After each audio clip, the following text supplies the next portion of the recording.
Hi everyone, I hope my screen is visible now to all of you. Right, thank you so much for being here once again at the learning series of All India Women in Lead Startathon, which is organized by Shooting Stars Foundation and supported by Black Soil, and also facilitated and supported by a few of our other partners who are helping us spread the word. So if I have to tell you about Shooting Stars Foundation, till date, we have been giving 1,204 scholarships to deserving students, mostly from the underserved background. 40,000 plus students are the participants of our hackathons and startathons like this. And then we have 30 plus students who are skilling students, basically, whom we empower with career advancement of recent women graduates by, teaching them with a full stack and soft skills development. If I have to tell you about the past success, we have had one of the major, all India level hackathon named as All India Women in the Hackathon, which was, over last year, 5th to 6th August, with 8,000 plus registrations over 350 cities and 750 institutions from India. The hackathon was supported by corporates such as Persistent Systems and also was empowered by volunteers from IBM, TCS, Yes Bank, Cognizant, PayPal, Citrix, which is Cloud Group, Genesis, etc. Why? So now all of you should have an question in your mind. Why All India Women Only Startathon, right? So women's economic contribution in these days in India accounts for just 17% of the global GDP, which is less than half of the global average. So in India, we're currently in the 57th rank out of 65 nations in the Mastercard Index on women entrepreneurship, and it also ranks 70th among 77 countries in the Female Entrepreneurship Index. Only 5.9% of the technology-based startups were founded by females in comparison to 55.5%, which is founded by male founders. So the entire motto of All India Women in Startathon is to instill confidence in aspiring women entrepreneurs and to give them a professional access to mentorship for their entrepreneurship career, the journey that they are going to continue towards. And we also aim to connect you with role models to inspire you, just as we are connecting you today with two leaders from the industry with decades of expertise, likely Dr. Shikha and also Suchita Mampur here. And we also want to create a ripple effect for women in entrepreneurship by bringing and connecting all of you like this. The scale of this event is 6,000 plus institutes from 750 cities of India. Currently, we're endorsed by AICTE, and along with the AICTE, we're also endorsed by 12 other chapters, which includes PAN IIT, India Alumni Board, and we have reached almost 20,000 registrations, and our aim is to at least reach 1 to 1.25 women, lakh women's across India. So the expected outcomes out of this All India Women Only Startathon is 25 companies to start from AIWS, 25 co-founders to be matched to startups, 15 women to start a career in investment or in high growth roles such as EIR, Chief of Staff, etc. 15 ideas to be incubated at the incubators, accelerators, etc. And 15 ideas to be funded either by angel investors or grants, VC funds, etc. So, as a means of maximizing outcomes for all our participants, we have brought this learning series by which you will be able to connect with a lot of women entrepreneurs who can guide you and also share with you their story of how they have become who they are today. We also expect career outcomes out of this by helping you join women startup as co-founders, be considered for many job opportunities and also for many career investment, with companies such as Black Soil, etc. in terms of entrepreneurship outcomes, we aim to incubate or get support from top incubators and accelerators across India and the world. And we also aim to access to capital, example like funding, support from top angel investors, syndicates, seed, pre-seed stages of every of your startups, and VC grants, all the grant support for specific ideas. So as a supporter of this initiative, all you have to do is to spread this word. At the end of the program, I will share the link with you for the registration and the idea submission link. So whatever questions you have, you can directly shoot me at my email ID, which I'll be posting by then. Thanks to our wonderful board members for being helping us throughout, helping us spread the word. We have, amazing board members who have helped us reach many women and inspire many women. Kudos to all of them, because of whom we have got many partnerships throughout. And for today's session, the topic is fundraising one-on-one for startups. We have two speakers with us today. One is Ms. Dr. Shikha Dhawan. She is the strategic partnership from GK Consulting, an expert, biomedical health research. She's a leading expert in that field with over 22 years of experience. Dr. Shikha has significantly impacted public health, particularly in empowering women and enhancing rural livelihoods, and also advancing the global health initiatives through strategic partnerships and all of this. Today, we aim to see, and gather insights about the funding options for entrepreneurs, from the bootstrapping to grants to angel investors, valuations, ESOPs, and more from Dr. Shikha. So Shikha ma'am, we'd like you to say a hi so the participants know you, that you're here already. Hi, thank you so much, Ruxana. Thank you for having me and welcome everyone. Thank you, ma'am. And we also have one of our other speaker here today who will be covering the budget, the cash flow, the forecasting, basically on the startup finance, and also she'd help you understand the tax action benefits. Ms. Suchita is also our board member of the All India Women Only Startathon.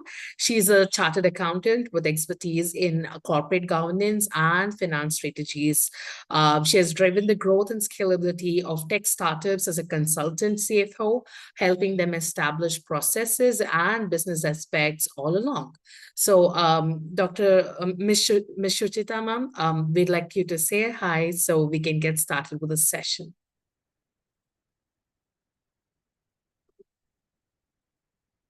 Do we have her here?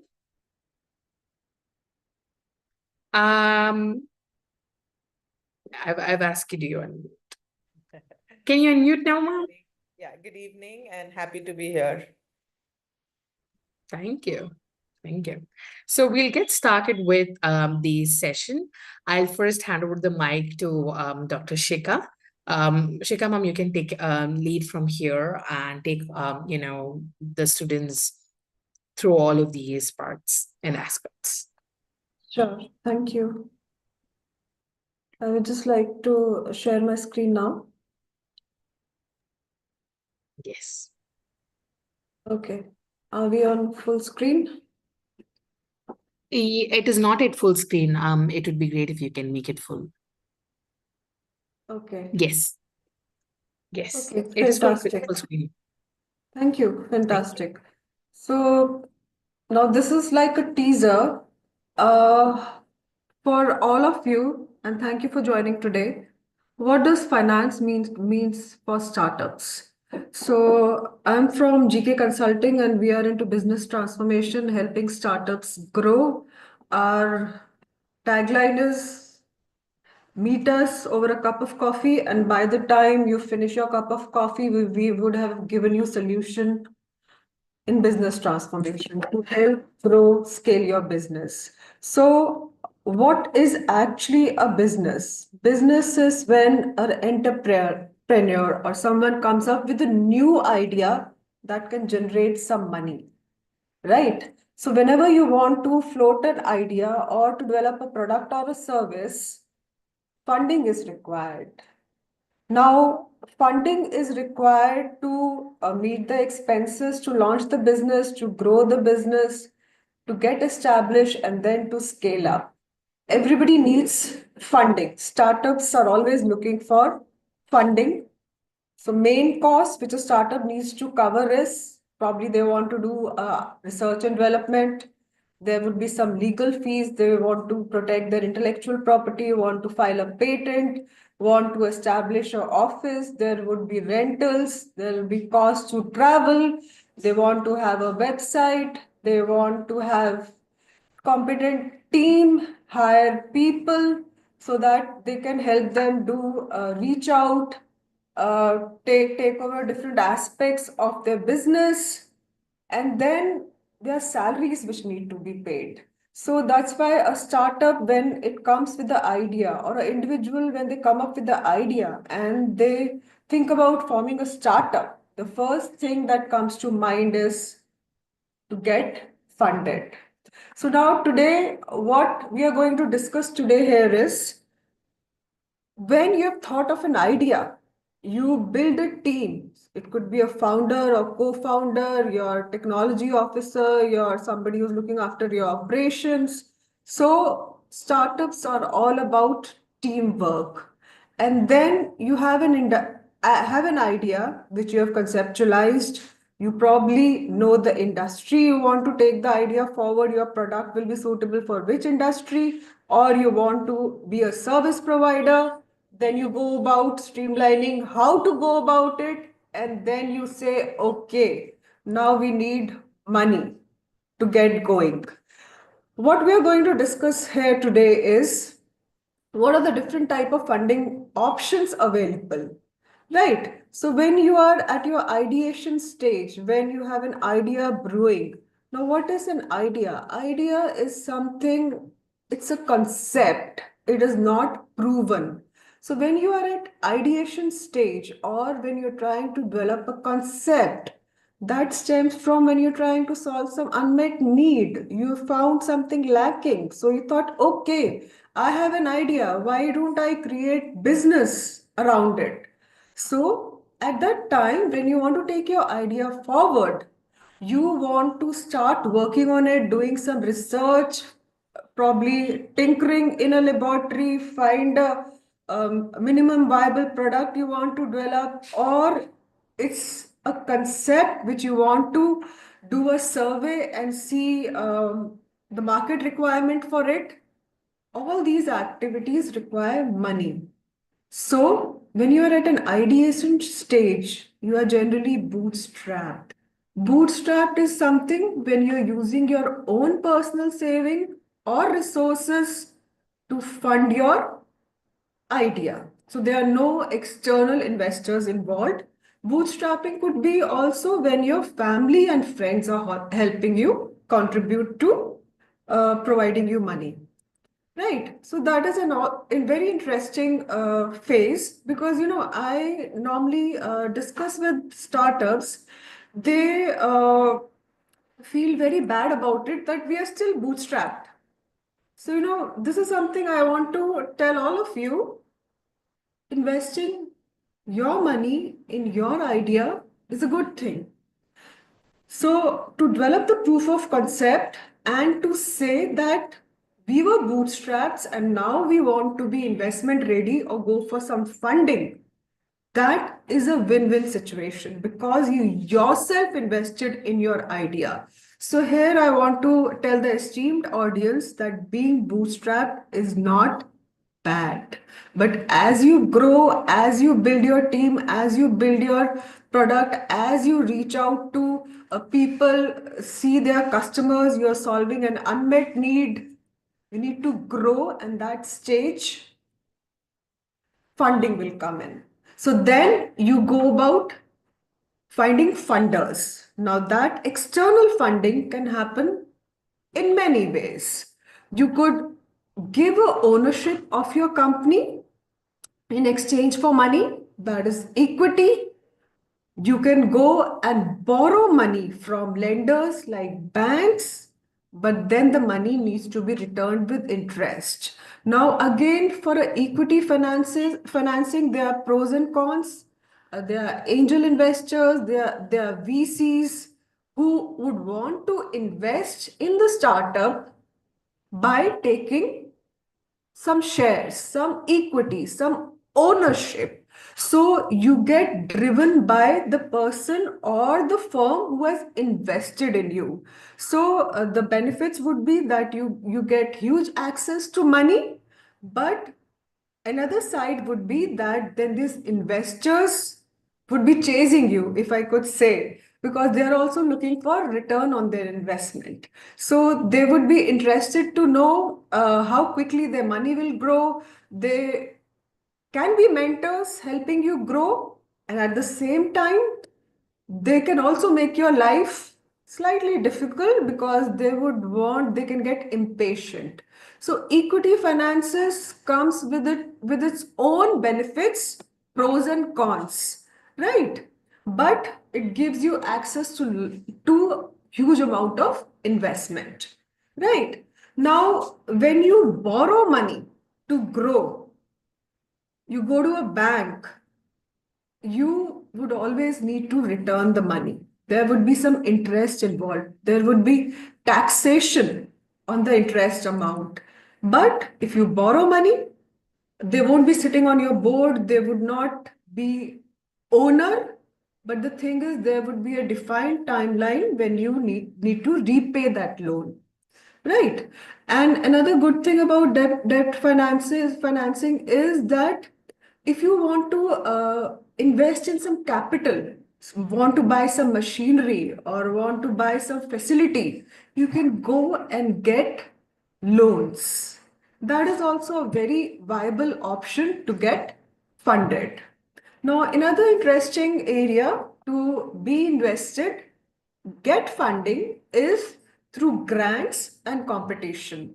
Now, Government of India, Startup India, Seed Fund, there are a lot of options out there. Government agencies like BIRAC, they are doing a lot of funding with regards to biotech startups, ideas which are meeting different domains of our life in different portfolios. You can get funded. Government Atmanirbhar Bharat is a very conducive arena to get money and get funded in the form of grants. So advantage with these grants is you in a fixed time, you get a defined amount of money. You have to show milestone deliverables. You have to prove your worth to get this government grant, or it could be also from a private investor who would want to give you a grant or in the form of a donation. There are also certain options like that. Or you go and compete, like certain funds are created, certain foundations are given, certain philanthropy associations are there. They hold competitions, hackathons, and the support you get funded. So you have to prepare a pitch, you have to prove you're worthy to get funded during competition.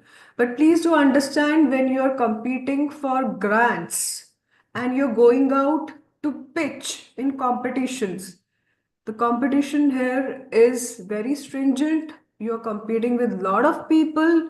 So, being a viable option, it also comes with it con that the success to land a grant can be low. But the thing is, be consistent and keep trying, because government grants are also, a lot of options are available these days. Another interesting option for startups is crowdfunding. So what is crowdfunding? You can raise money through large number of people, right? Normally this is done through an online platform. You approach family, friends, or interested people, high network individuals, or you reach out to associations, NGOs, who would want to invest in your idea, who relate to your idea. So it's basically a crowd of people that is funding your idea. So these are the interesting type of funding strategies which are available to you as a startup. Now, moving forward, what are the different stages of your development? Like I said, when you're just starting, when you are at an ideation stage, you're looking for seed capital. Then, as you grow, as you mature, as you optimize, develop your business plan, start putting teams, start doing investments, and you looking for investors. I meant you start investing, creating assets, streamlining your operations, hiring people. You need investments. So you're looking for a large amount of fund. That would be Series A. When you're building your processes, you're looking for Series B, and when you're scaling up, you're looking for Series C. Now let's look at Series A and B and C funding in more details. Now, these are essential in a starter's financing journey. Now, Series A funding, you go forward when you've established a business model and you want to scale. Normally, the kitty is $2 million to $15 million in Series A. And investors in Series A are venture capital firm, angel investors who are often looking for equity. So they fund you because they are looking for a ownership, a equity in your startup. Right. So now why do you need these funds? You're basically utilizing Series A funding to optimize your product, expand your user base, get to more customers, increase your reach. But for an investor to put money in your startup, you have to demonstrate traction. You need to show their customers. Here a concept comes like valuation. Like what is the worth of your startup? Now, if you go to an investor, a VC, or even an angel investor or a family office and tell them you want them to invest in you, you have to be prepared with a business pitch, financial projections, and the valuation of your company. Have you made some revenue? What is your roadmap? What is your financial projections? The investor, like I said earlier, is really interested to see how he'll get return on this investment. And probably he would be looking for exit strategy also because they may be investing in a lot of startups at the same time. So here the valuation of your startup is very important. For that, financial projections are good. Having a sound business plan which talks about your team, your market, how do you plan to acquire customers? How do you plan to grow? At least 3 years financial projection. That is what an investor would want to see. Now, the thing is, this investor is also looking how passionate you are, how much you identify with the novelty of the idea, how much your technology is sound, what is the market, are there customers? So all these things add to valuation of the company. At a beginning stage, your valuation may be hypothetical. You may come up with a mathematical modeling that, okay, my startup valuation is 1 crore, 10 crore.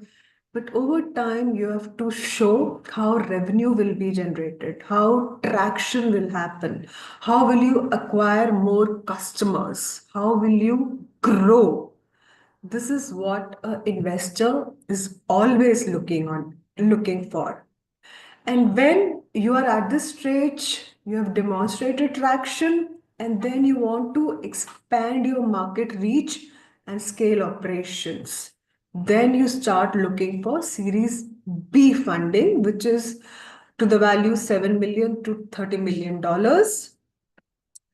And then here the investor is looking that you have established your model, you have a solid customer base, you use this money to acquire better manpower, you enhance your technology and put a lot of money in your marketing efforts.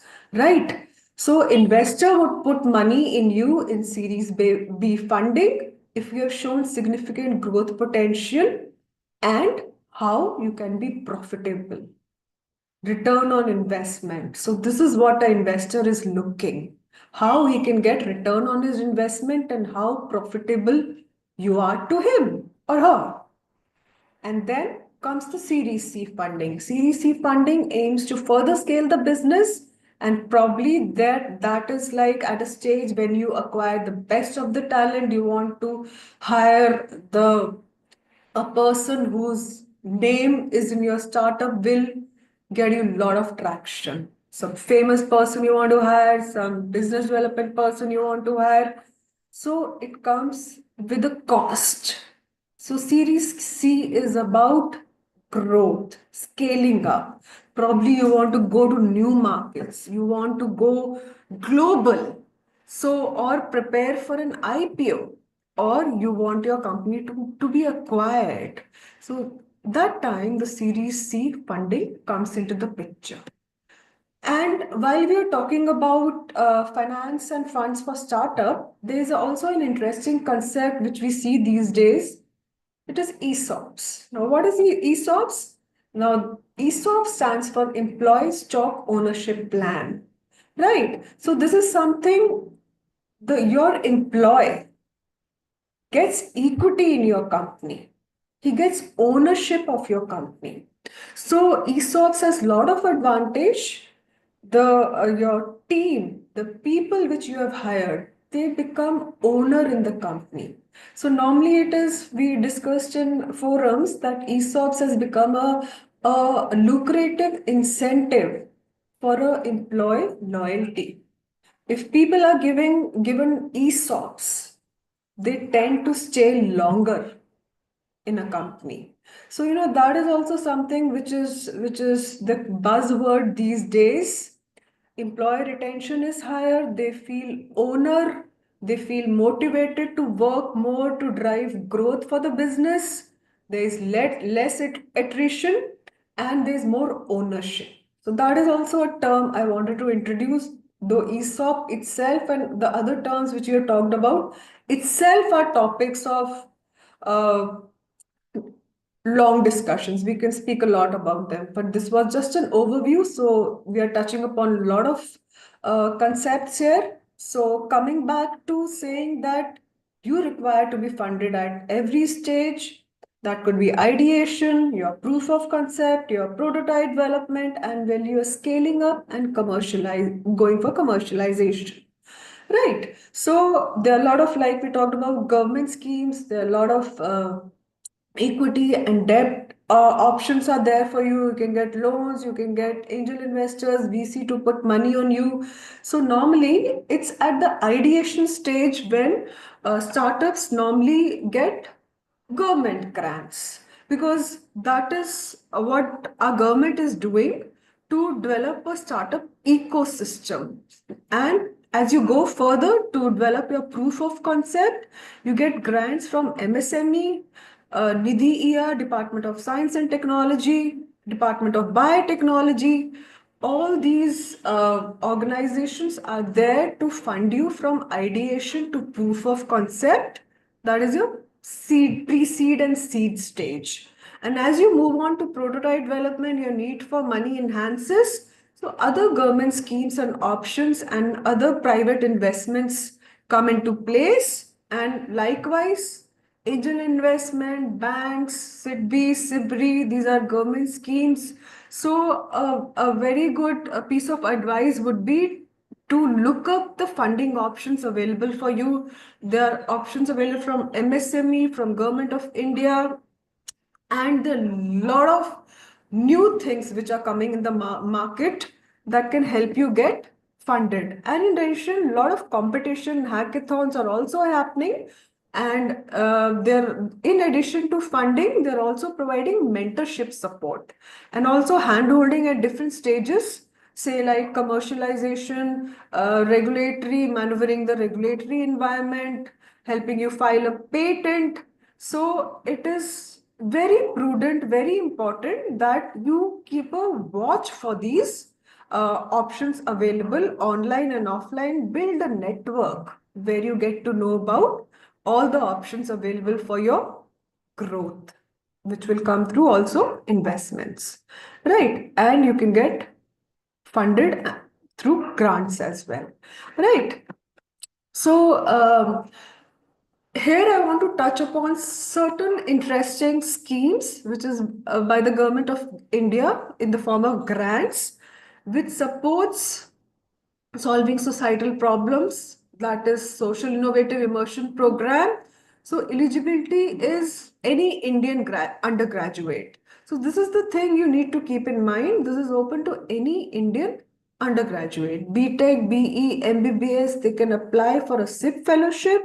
The fellowship is about 50,000 per month, and additional 5 lakh of Kickstart grants are there, and tenure is for 18 months. So this is the website link is also given here if you want to check out the options. Uh, Call opens around March and August, and it's open for 45 days. And then there are other schemes like Sparsh. They help you to develop products and technologies with well-established proof of concept. Here, academic grant is of 50 lakh, and if you have an industry partner, you can get up to 100 lakhs, right? This is the Social Innovation Immersion Program, again floated by BIRAC and Department of Biotechnology. And eligibility is again Indian undergraduates, postgraduates, and PhD below 35 years in the fields of sciences, agriculture, engineering, and human biology. So you see the area is so vast. If you want to solve problems in society, what is relevant for the society. So moving on, a very interesting fellowship which has been recently inducted is Sitare. So Sitare is about helping young people get funded to take their novel concepts forward. So it is implemented as Sitare GYTI, and there's also Sitare Appreciation Grant. There are different amount of funds which are available. Hand-holding is provided. There are certain uh, uh, residential mentoring, hand-holding is also provided. So, these are new options which have come up by Government of India, Department of Biotechnology, which are worth exploring if you go to the website and look for Sitare. Another for the youth of the country is EUA scheme. This is for people pursuing undergraduation and for PG and PhD degree holders. So it's about 50,000 per month for postdocs, 30,000 per month for postgraduates, and 7,500 per quarter for undergraduates. So these are also very empowering, powerful schemes that if you want to take your idea forward, these are the options for you to get grants, right?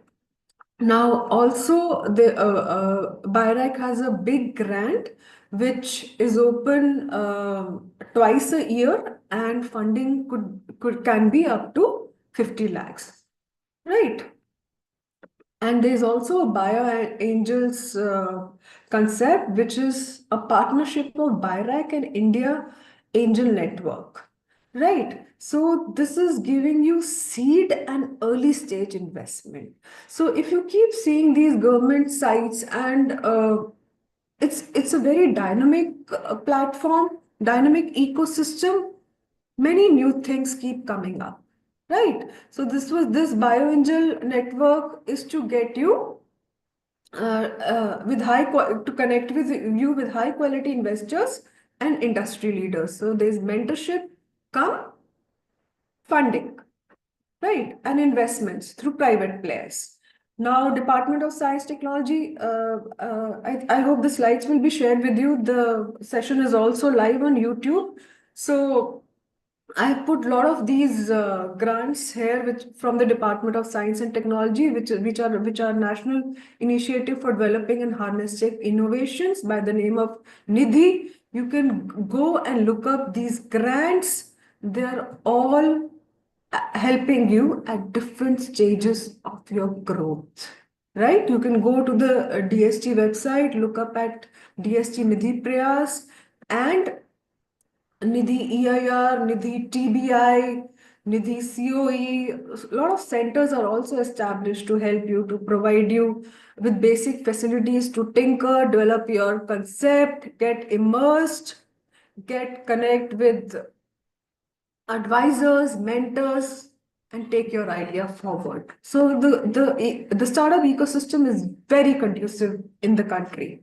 Right. Now, Ministry of Electronics and Information Technology also floats support for startups in IoT, blockchain, AI, robotics. These are very relevant areas. So do look up at Right, MATI everyone. also. Right. And moving quickly, there are also National Innovation Foundation, which are funding, and the schemes are open throughout the year. There's a startup seed fund. They give grants, debt, convertible debentures, funding support up to 30 lakhs. There's a different eligibility criteria for each grant. So do check up if you qualify. Right. Now, Startup India made an Investor Connect. They are using AI-based matchmaking. So basically, they collect your information and match you to the investment opportunity, that who would be best suited to fund you. Now, AI is also helping you in the matchmaking to get funded. This was an example from startup India, but a lot of such AI use cases are coming up to help you get funded. Now, women in startup ecosystem, because this is a women entrepreneurship forum. So just wanted to touch upon that also. Super Stree is there from Startup India site. So Startup India site, they are actually helping women entrepreneurs network. They are giving them a platform through Super Stree to tell your stories, right? And these stories are available on Spotify, YouTube, and on their website.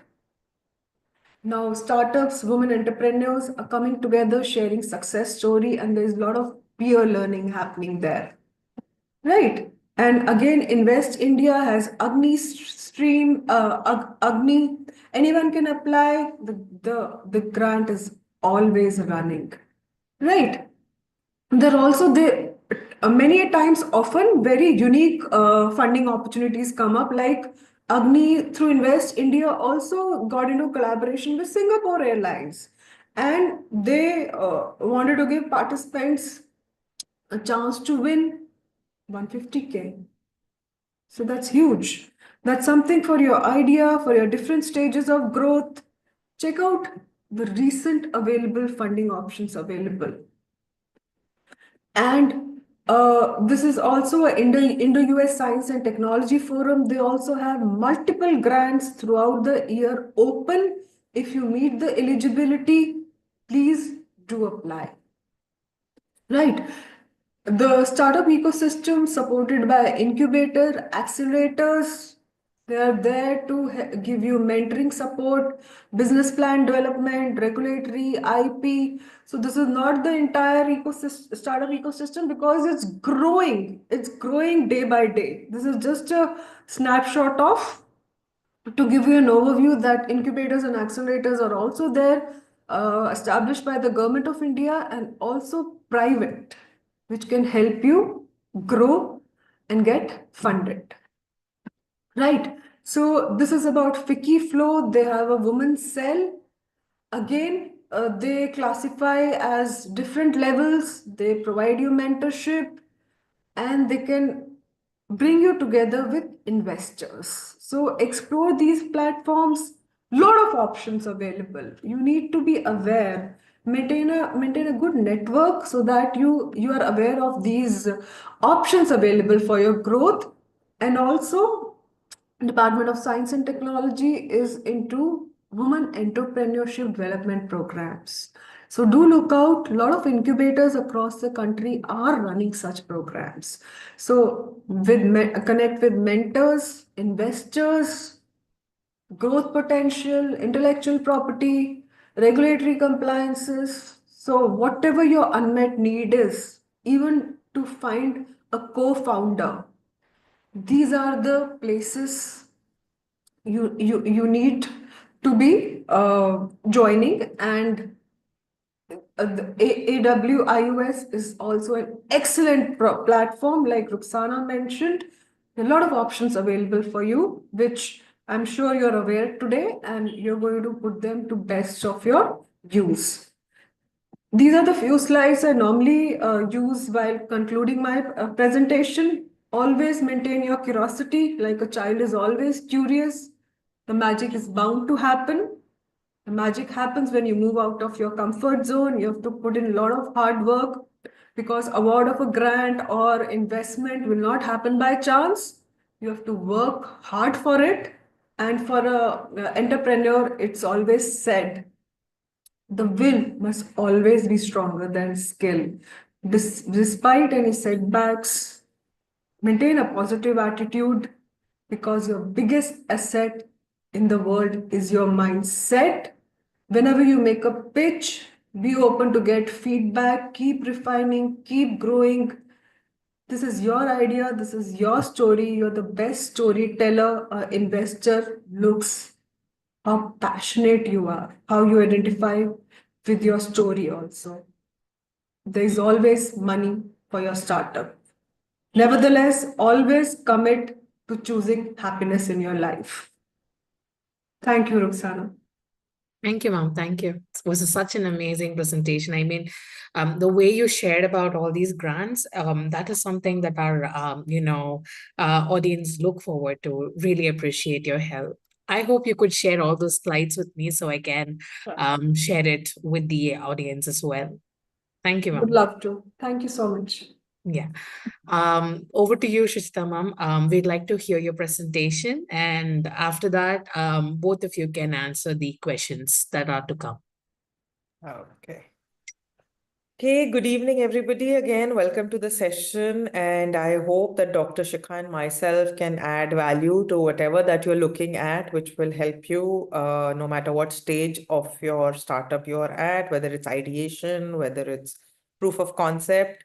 So to that end, if I can quickly ask some people to tell me how much do you understand of the finance? Do you understand something at all as far as financial statements are concerned, or should we just start from the basic? If you could just give me some idea, that would be nice. Okay, one Isha says very little.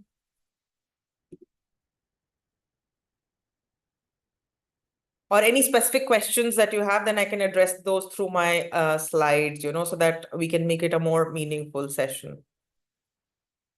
Anybody else? No?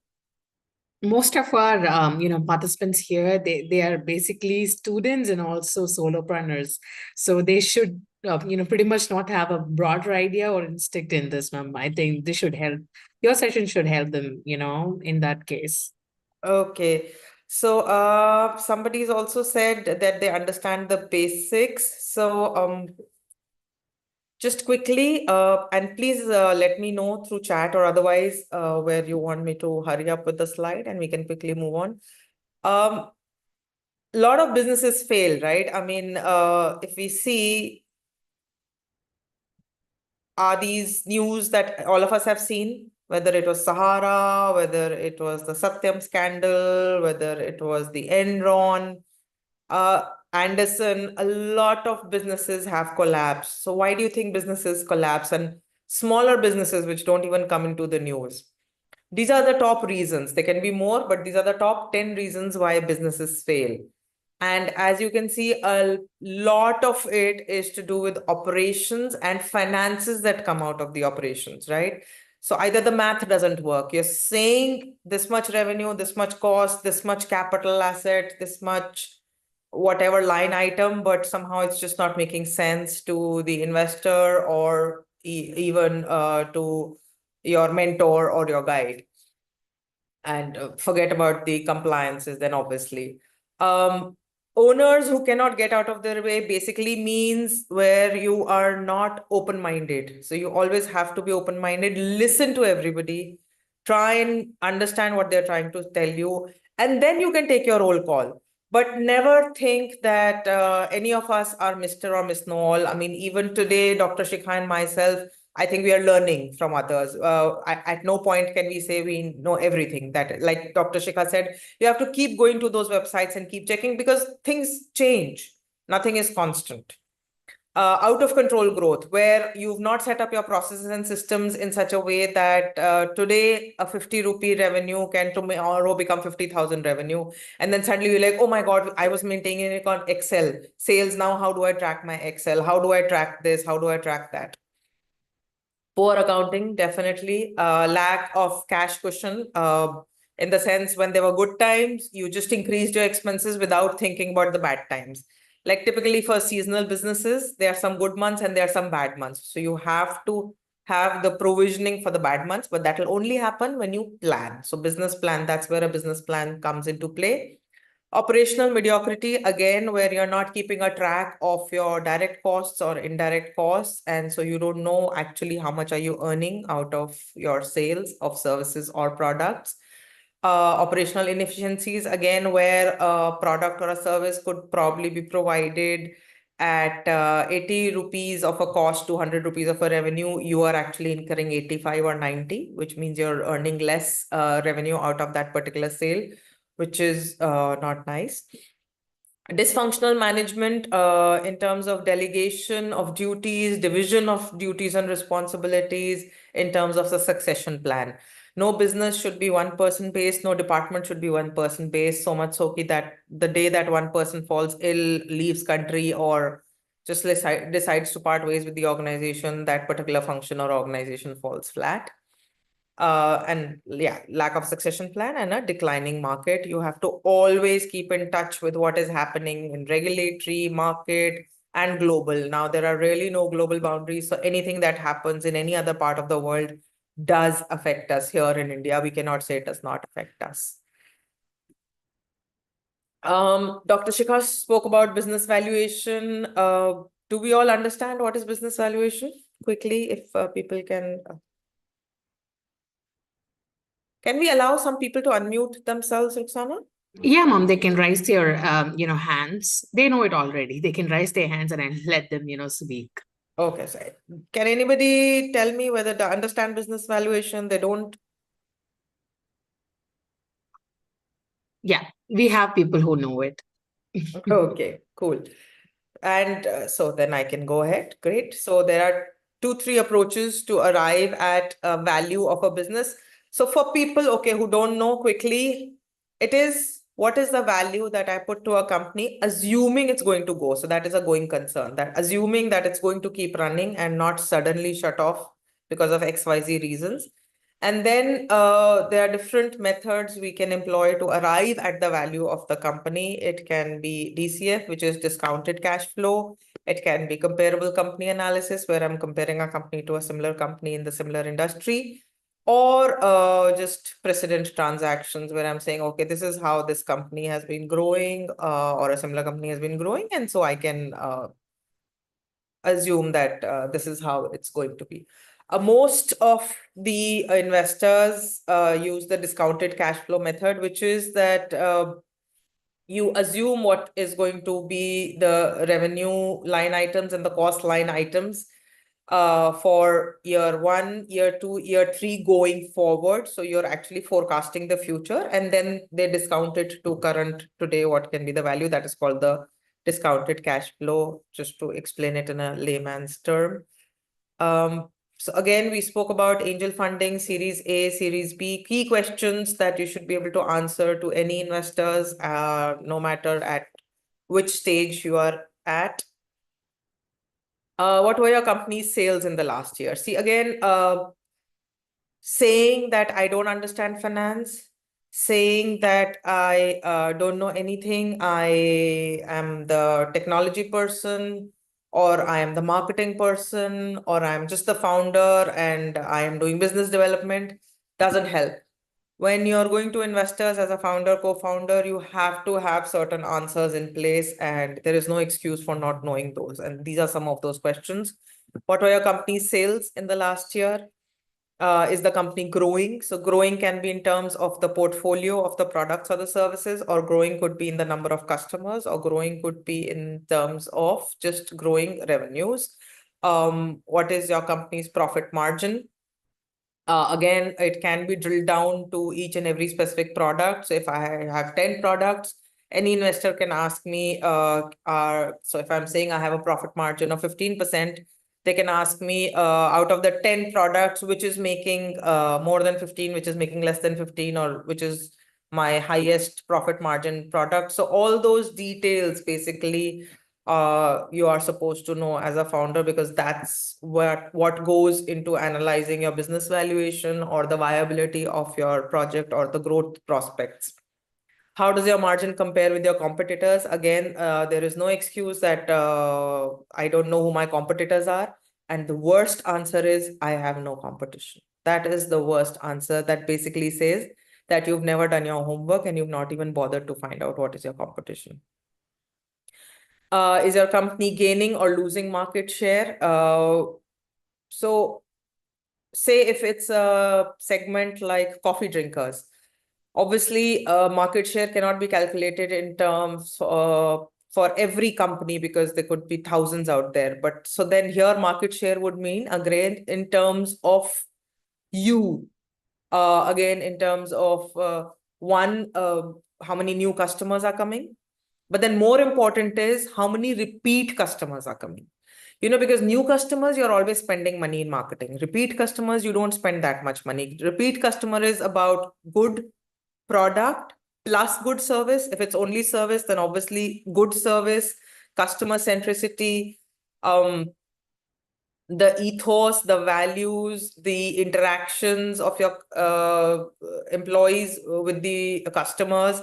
And so market share is not always in terms of the total pie that we see, but market share is also in terms of, as a company, what are you able to achieve? If you're really not tracking your retention customers, not a good idea. And if your retention rate is very low, that speaks that you're able to probably get new customers, who are excited to try a new product or a service, but then they're not staying with you. So there's something wrong either with your product or service or in the way that you're delivering it. So again, what can go wrong with a product delivery? You're saying I will deliver it in 3 days, but you're actually delivering it in 5 days. You'd rather be upfront on whatever website you're selling, whichever social media site, Amazon, Flipkart, ONDC, your website, etc. But if you're committing to a turnaround time, TAT, which is you have to honor that. And mostly, so 95% to 99% you have to honor. Just in case you're not able to, then is the customer service executive picking up the phone and calling that customer before that deadline expires and say, listen, we are running late for XYZ reasons, and we're sorry, but it'll take so much more time. We hope that you can bear with us. In case it was like really, really urgent, then you let us know whether you would like to cancel or should we continue to deliver the order or whatever. I mean, that engagement with the customer is very, very important. Do you know your company's inventory velocity? Again, how much inventory is moving, how much if you're trading, how much you're getting, and how much are you storing, are you not storing, is it order? If you're manufacturing, then how do you decide which SKU you manufacture, how much and how much to keep, because inventory is a cost to the company, and if it's not moving, then it's a dead cost. What is your company's ROA, return on asset? When we earn money, there are two ways to spend that money. Either we do what is called as running expenses, or we buy an asset. Now, if it is an asset which is not going to grow. So for example, asset can be a plant and machinery, but asset can also be an investment. Investment will grow, so nobody will question. But if it's a plant and machinery, or if it's a logistics truck, or if it's something else, any asset which is going to depreciate, then you have to understand what is the return you're getting, what was the advantage of investing in that asset, and Are you then, if it's a good advantage, are you planning to buy more of those assets? Or if it's not, then have you learned your lesson and not planning? So basically, again, the figures have to be, known to you, that what is the return on that asset? Are you able to bring out the value out of that asset or not? And the last is your company's cash generation increasing. Now, a question usually asked is that it's understood that startups are not going to make any money initially. It can be 2 years, 3 years, 5 years. Some startups don't make money up to 10 years. So then what are you talking about in terms of cash generation? Now, EBITDA, which is your final profit after all your overheads, can be negative for startups, but your direct cost profit cannot be negative. If that is also negative, then there's something fundamentally wrong in the way you're doing the business. So that is what is companies' cash generation also. It's not only about EBITDA, it's about whether you're making profit on the delivery of the product or the service. Overheads comes later, everybody understands. And again, overheads, people are going to ask you for details. So if the overhead is on technology, then it's understandable, because eventually your technology expense will go down. It cannot always keep rising. At some point in time, you would have reached the kind of technology that you want, and then it's just maintenance of that technology. But if your overheads are not so much on technology, but suddenly more on marketing, why? Because again, you're just acquiring new customers. Or it's salaries, because you've suddenly had so much of staff. Is it making sense? Do you really need those many number of staff? Then again, questions will come up of why you're doing and what is the advantage. It's like saying, I've hired 100 customer care executives and set up a call center 24/7. But do I have data? Am I really receiving calls at night? Do I really need 100 customer care executives? How many calls are they handling per day? What is the average length of the call? And so on and so forth, So again, where you're spending, how you're spending, what kind of cash is generating at each step of the business. So everybody said that we understand balance sheet, profit and loss. So I will just skip all this. Now I want to understand. So, okay, just for the benefit of people who don't know, what is the significance to investors? Through the balance sheet, investors can see how much cash a company has on hand, how much money is owed to the outsiders, whether it's vendors or salary payables or anything else, and what are the most valuable assets. And they often compare a company's current balance sheet against the past balance sheets and then obviously many investors apply ratios to see how the company is doing on its own and in comparison to other companies.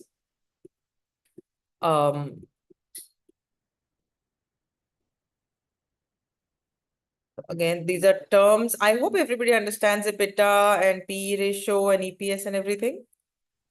I don't think so, Mom. I think you have to give an overview on this. Okay. So let me, okay, 1 second.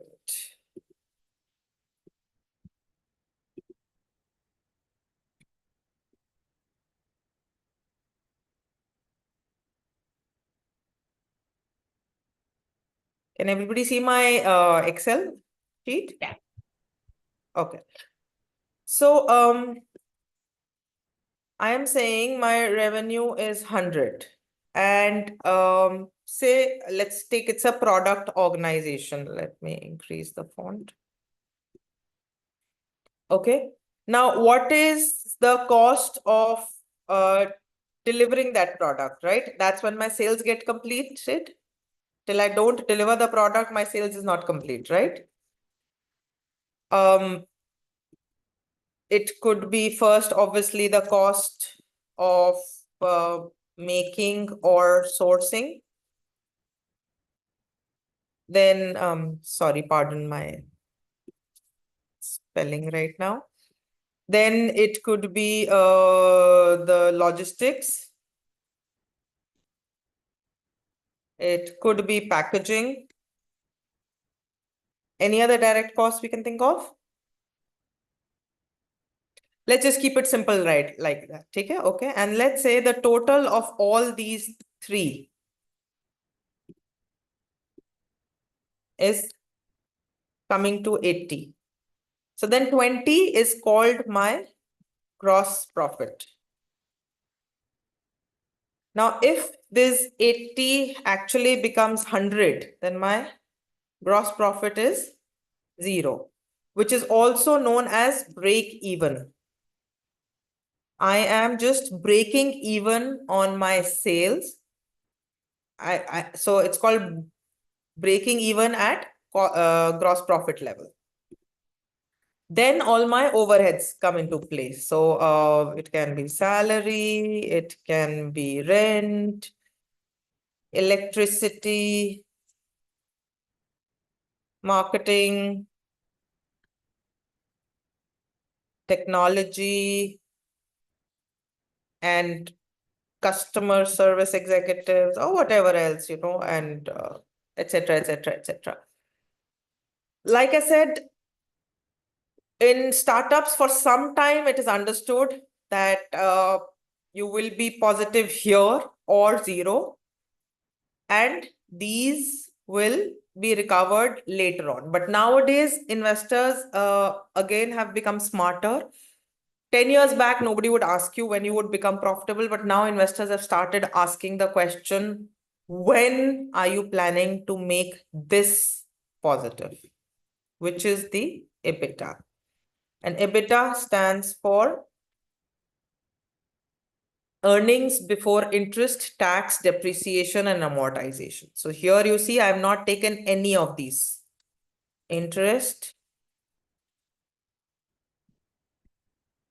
tax, depreciation, or amortization. So this has to be positive. Eventually.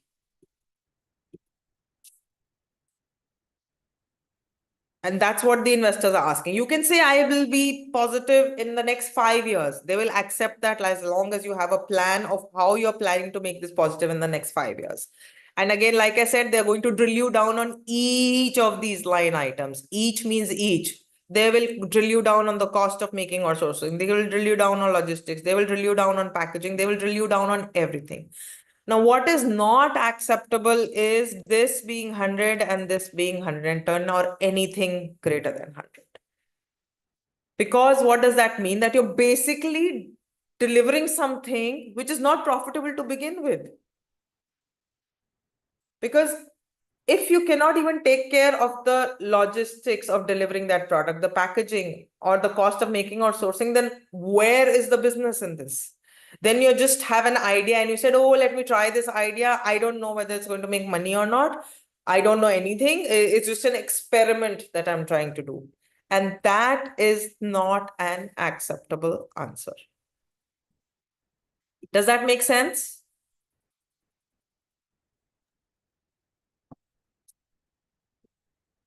We see a lot of yes here. So that is net income and EBITDA. And then earning per share is just basically your EBITDA, your net income divided by the shares outstanding. Most of you will probably not even have to learn this till a later stage in life or your business. These are some of the ratios that investors get into to understand whether your business is a viable business opportunity or not. Now, if we were to read a financial statement, I have Facebook here. Now, this is the financial statement. So again, like we decided, just discussed, there's total revenue, there's the cost of revenue, which is the cost of generating this revenue, which can directly be attributable, which means that if my revenue was to become 0, my cost of revenue will also become 0, because then I am not doing anything as far as the sales of the product or the service is concerned. And then other operating comes into play, research and development, sales, general and admin, and non-recurring items and other operating items, and so on and so forth. Now, if we're to broadly go through how to read this balance sheet, let's see. So our revenue is increasing, right? Year on year from 12 to 13 to 14 to 15. And our cost of revenue is also increasing. But is it the same ratio as the revenue? Is it increasing? It is decreasing. If it's increasing, what is the reason? If it's decreasing, what is the reason? You can say that decreasing ratio is a good example because my profit margin ratio will go up. But that doesn't justify me not knowing the reason. Then it's a fluke. I have to have perfect reasoning to say why this ratio is going down. What are the economies of scale I'm saying? Am I saying that my logistics cost has reduced because I have better logistics tie-up partners? Am I saying my logistics cost has reduced because there are less cancellations? Or it has reduced because there are less cash on delivery items, because your logistics cost on cash on delivery goes up than prepaid orders. Again, these are the things you have to understand. Then again, operating expenses as a percentage. If you see in 12, it's roughly 1/5, 1 million of 5 million. But then in 15, it has increased. It is almost 5 out of 17 or 18. So again, the question is why? What are we hoping to achieve out of this research and development expense? And then they will analyze whether it makes sense or doesn't make sense. So gross margin is gross profit over sales. And this is how the ratios have moved of Facebook from 12 to 13 to 14 to 15. Like I said, it has improved, but then they have to be able to explain why it has improved. Operating margin is operating profit over sales. Again, it has improved. Again, you have to be able to explain why it has improved or why not in a particular year. Pre-tax margin is pre-tax income upon sales. Now, again, if you see 12, it was 9.71 and has jumped to 34.99. Now, that's an unusual jump.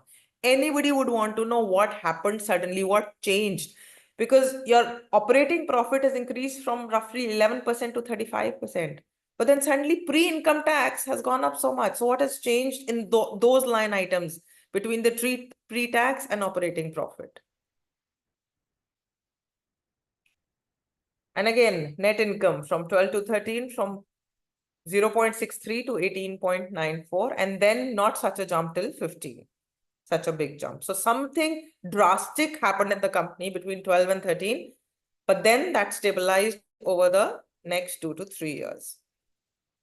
And then pre-tax return on equity, pre-tax income upon equity. Those are the ratios. That's how they're calculated. Again, current ratios, quick ratios, and cash ratios to understand how much liquidity the company has. Current ratios, current assets and current liabilities. Your liabilities should never be more than your current assets.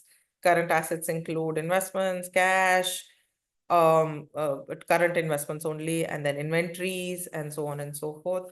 So we have to try and understand our own financial statements, our own ratios before we go for any kind of funding to anybody.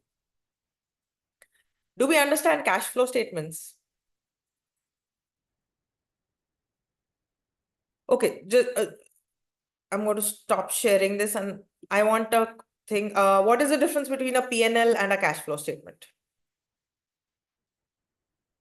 Can somebody answer quickly? Why should we even look at a cash flow statement?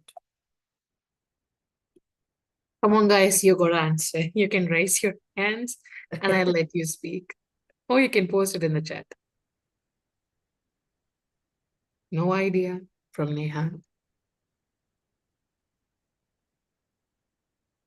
Which I think is, most people have no idea about it, or like basic level idea on that. Yeah. So see, again, like I said, when you're earning, you can either spend on the operating expenses, cost of revenue, or you can buy an asset. Cash flow statement is that which shows where you're spending your cash. Now, today, I can say I have cash. Why? Because I've not paid the vendors for 3 months. But my cash flow statement will bring out the real story that actually my creditors have increased, which means I still owe that money. Just because I'm not paying it does not mean that the company does not owe that money. The company still owes that money. So that will reflect in the cash flow statement. So where profit and loss can just broadly tell you ki what is supposed to be in my bank. So if the profit and loss shows 20 rupees profit, I am supposed to have 20 in my bank. But do I really have 20 in my bank or not is what will be reflected by the cash flow statement. And so that's why a cash flow statement actually helps the investors better understand whether they should invest in a company or not. Which basically means you're a profitable company, but aap paas cash kuch nahi hai spend karne ke liye. So what good is that profit? Because where you've allocated this funds is so weirdly structured that the company does not have disposable income. So this is what a cash flow looks like. It has three broad categories. One is the operating activities, which is to do with your main business, which is the sale of product or the service. And all the things related to that are captured in the operating activities. Then you have investing activities and financing activities. And because like I said, your cash, either you invested or you've bought an asset or something, and that all gets reflected here. And that really shows the true position at the end of any period, whether it is quarter, 6 months or year, of what the company is up to. So that is quickly what I could make you all go through. Now, any questions you have for Dr. Shikha or myself, happy to answer. Yes, students. So we will be open for the questions in the next 5 to 10 minutes. The panelists will be available to answer, both Shikha ma'am and Suchita ma'am. Hoping to hear from you all.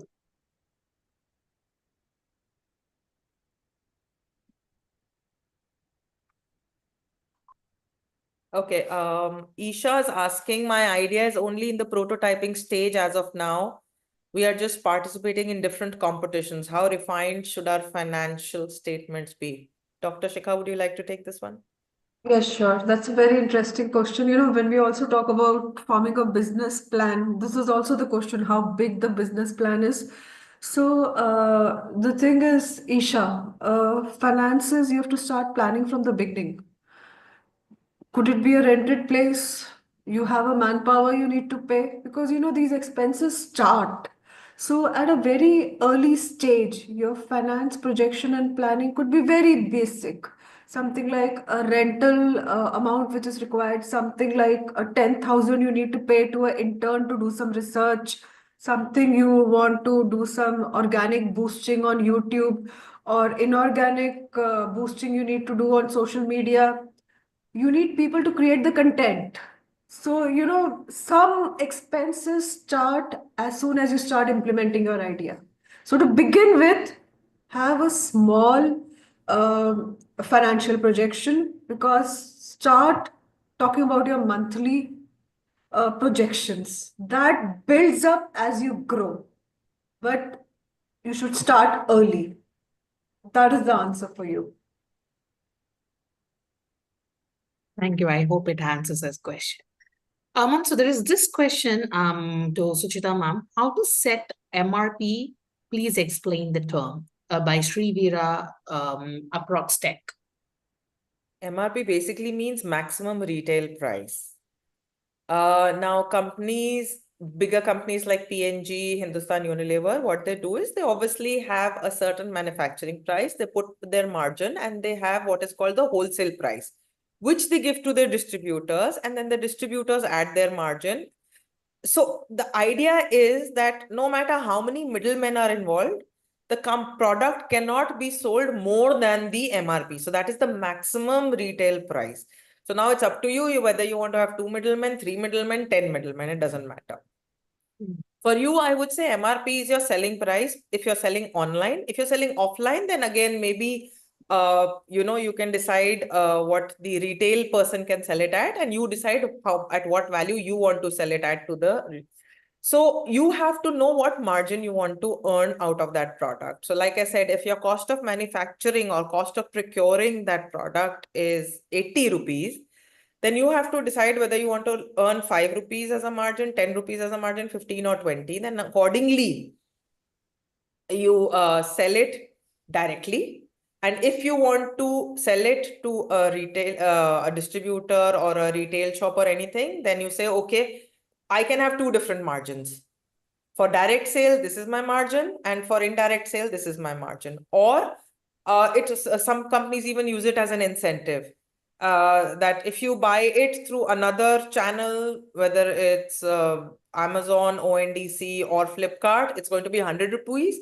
But if you directly book it on my website or through my app or anything, then it will be 90 rupees. So, a customer can even see that as an incentive of coming directly to you, because you are also saving that more than 10 rupees probably sometimes, because there is a cost of listing and commission cost that you have to share with these other resellers. Dr. Shikha, would you like to add anything to that? Something like cost of acquiring a customer. You're spending every time. Like Suchita, you very beautifully said, repeat customer, the cost is less to acquire a repeat customer. So, that's why these costs build up.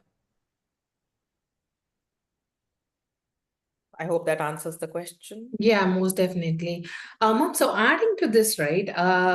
So as a solopreneur, what do you think? How could we actually determine the cash flow?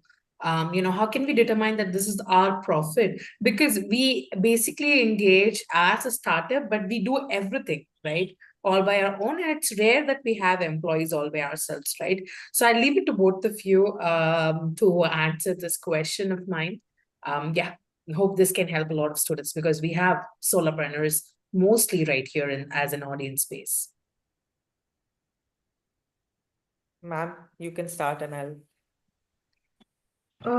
Ruxana, can you go over your question again? Yeah, Mom, How so can it is basically about solopreneurs? Yeah. it is basically Yeah. about the cash flow. Like how as a solopreneur I determine the profit that I earn. Maybe if I set up a company and it's rare that I have a salaried employee, and it's two friends who are working. So how do we usually determine that profit? Because we are service based, and as a service based company, how do you think we should determine and get on with that cash flow? Okay, now I got the question. We use a term cost consciousness.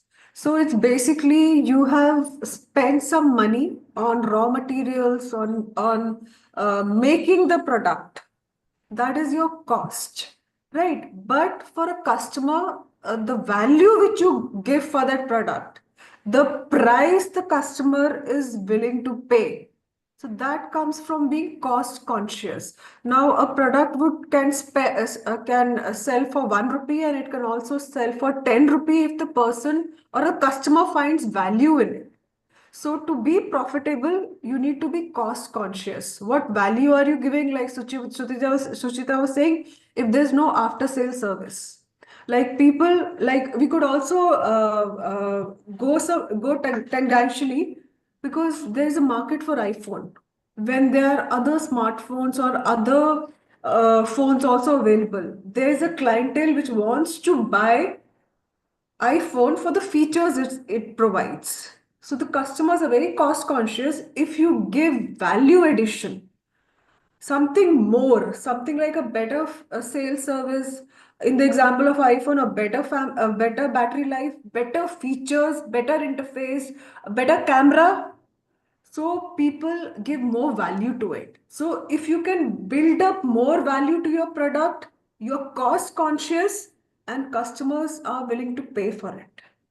That's I'll how add you to that, build in ma'am. profitability. Yeah, no, I'll add Yes. to that. So in terms of service, I think we'll also cover that aspect. So it's like today, say I am, so I'm providing a service. Okay, I am not adding my cost. Now, what are my costs of providing that service? So in a month, say for example, okay, I have serviced 10 customers. I know what is the value I have got from those customers, right? I mean, initially, some top of the hat calculation as a solopreneur also you will do. It's not like when the customers asks, I want this service and how much will it cost, you will, whatever figure you will give that figure. So I'm saying for a week or 15 days or for a month, you have that data. Okay, these many customers, this is the average value of a total value what I've earned from these customers. Now compared to that, what is the cost I have incurred? Am I in my garage? So then there is no rent. Or have I hired a one small barsati somewhere and I'm paying a rent? Or I've hired a co-working space and I'm paying a rent. Okay. Then if I'm in a medical business, have I hired doctors? What was the cost of hiring those doctors? Or if they're freelancers, what is the cost I had to pay each doctor for each consulting they did? Or if it's a plumber or anything similarly, right? So what was the manpower cost of providing that service? I am not adding my cost right now as a solopreneur. But I'm saying there were certain costs of providing that service to those 10 customers in the month. You have to basically add that cost and then see that per service, did you make money or did you lose money? And then accordingly, you can change the price next month and that becomes your MRP. So today, if I took only 400 rupees for a doctor consultation and I've paid 400 to the doctor, I have not earned anything. Or rather, if I've charged 300 and paid 400, I've actually lost money, which does not make sense. Right? So even if I charge as little as 500 and pay the doctor 400, I've earned 100. Now, that's fine. I don't have to suddenly increase it to 200 because then my customer can run away, like Dr. Shikha said, right? I have to be cost conscious of what is the other competition also doing. What are the doctors charging in a similar market in that city? So then if I'm earning 100 rupees per consultation, then how many customers do I need to have to recover my rent, to recover my marketing, to recover my technology, or to recover any other expenses that I have? So my manpower cost here is my direct cost.